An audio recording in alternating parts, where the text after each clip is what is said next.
नमस्कार, स्वागत है आपका ओम शक्ति टीवी में। मैं हूं आपके साथ नाज़नी। हिंदू धर्म को दुनिया और भारत का सबसे प्राचीन धर्म माना गया है।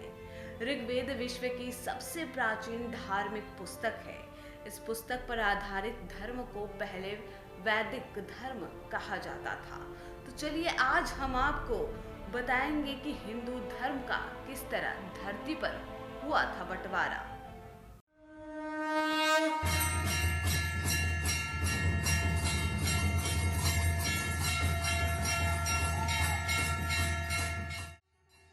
हिंदू धर्म को दुनिया और भारत का सबसे प्राचीन धर्म माना गया है। ऋग्वेद विश्व की सबसे प्राचीन धार्मिक पुस्तक है। इस पुस्तक पर आधारित धर्म को पहले वैदिक धर्म कहा जाता था, जो कि आर्यों का धर्म है। आज इस धर्म के अनुयायियों को हिंदू कहा जाता है। ऋग्वेद के कुछ मंत्रों से यजुर्वेद और सामवेद की स्थापना हुई। इस तरह पहले वेद 3 ही थे, इसलिए वेदत्रयी कहा जाता था। भगवान श्री राम के काल में अर्थवेद की रचना हुई, जिसमें वेदों के अलावा भी बहुत कुछ है। मूल रूप से वेद एक ही है और वो है ऋग्वेद। हालांकि कहते हैं कि ये 4 किताबें ही दुनिया की सबसे प्राचीन किताबें हैं, जो कि ऊपर से उतरी हैं। इसके बाद हम आपको बता दें इन चारों किताबों के बारे में। ऋग्वेद काल के पूर्व धरती पर लोग कहीं पर कबीलों तो कहीं पर समुदायों में जंगली जीवन व्यतीत करते थे। उनके जीवन में नैतिकता, धर्म और विज्ञान के लिए कोई जगह नहीं थी। कबीलों के सरदारों के अनुसार ही जीवन चलता था। प्रकृति में विद्यमान ताकतों की देवी और देवताओं के रूप में वे पूजा करते थे। ईश्वरवाद की कोई धारणा नहीं थी और समाज में किसी भी प्रकार की कोई नैतिकता, कानून, न्याय और सामाजिक व्यवस्था नहीं थी। लेकिन मनुष्यों के एक छोटे से समूह ने दुनिया को बदल दिया और बाद में उन्हें आर्य कहा जाने लगा। आर्यो ये कोई जाति सूचक शब्द नहीं है।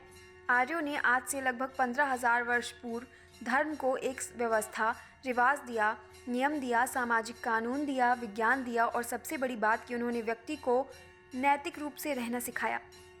पहले आर्यों का राजा इंद्र हुआ करता था। इंद्र के काल में धरती के एक भाग को स्वर्ग, दूसरे को पाताल और तीसरे को पृथ्वी कहा जाता था। तब धरती का बहुत छोटा सा हिस्सा जल से अनावृत था। इंद्र के बाद व्यवस्थाएं बदली और संपूर्ण धरती के शासन बने। उनके बाल में धरती 7 द्वीपों में बटी हुई थी, जिसमें से सिर्फ जम्बू द्वीप पर ही अधिकांश आबादी रहती थी। बाकी द्वीपों पर नाम मात्र के ही जीव रहते थे। स्वयंभू मनु के बाद उनके पुत्र प्रियव्रत धरती के राजा बने। राजा प्रियव्रत ने विश्वकर्मा की पुत्री वहिष्मती से विवाह किया, जिनसे आग्नेयद्र, यज्ञवाहु, मेघातिथि आदि 10 पुत्र उत्पन्न हुए। प्रियव्रत की दूसरी पत्नी से उत्तम, तामस और रेवत ये 3 पुत्र उत्पन्न हुए, जो अपने नाम वाले मनवंतरों के अधिपति हुए। महाराज प्रियव्रत के 10 पुत्रों में से कवि महावीर तथा सवन के ये 3 नौष्टिक ब्रह्मचारी थे। उन्होंने संन्यास धर्म ग्रहण किया था।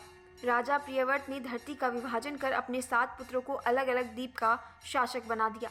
आग्नेयद्र को जम्बू द्वीप मिला। वृद्धावस्था में आग्नेयद्र ने अपने 9 पुत्रों को जम्बू द्वीप में विभिन्न 9 स्थानों का शासन दायित्व सौंपा। जम्बूद्वीप के 9 देश थे: इलाब्रित, भद्राशव, किंगपुरुष, नाभि, हरि, केतुमाल, रम्यक, कुरु और हिरण्मय। भारतवर्ष का शासक इन 9 पुत्रों में सबसे बड़े थे नाभि, जिन्हें हिमवर्ष का भूभाग मिला।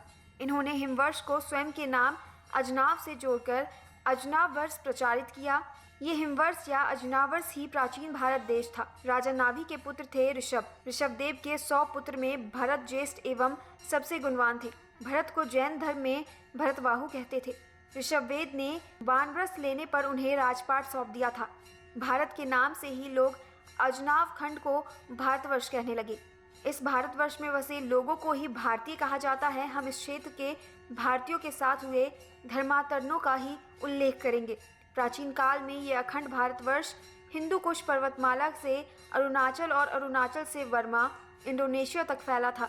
दूसरी ओर ये कश्मीर से लेकर कन्याकुमारी, श्रीलंका तक और हिंदू कुश से नीचे सिंधु के अरब सागर में मिलने तक फैला था।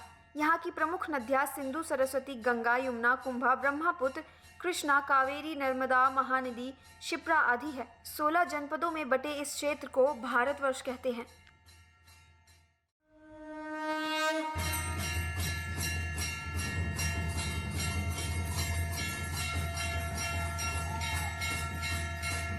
तो रोचक जानकारियों में इतना ही।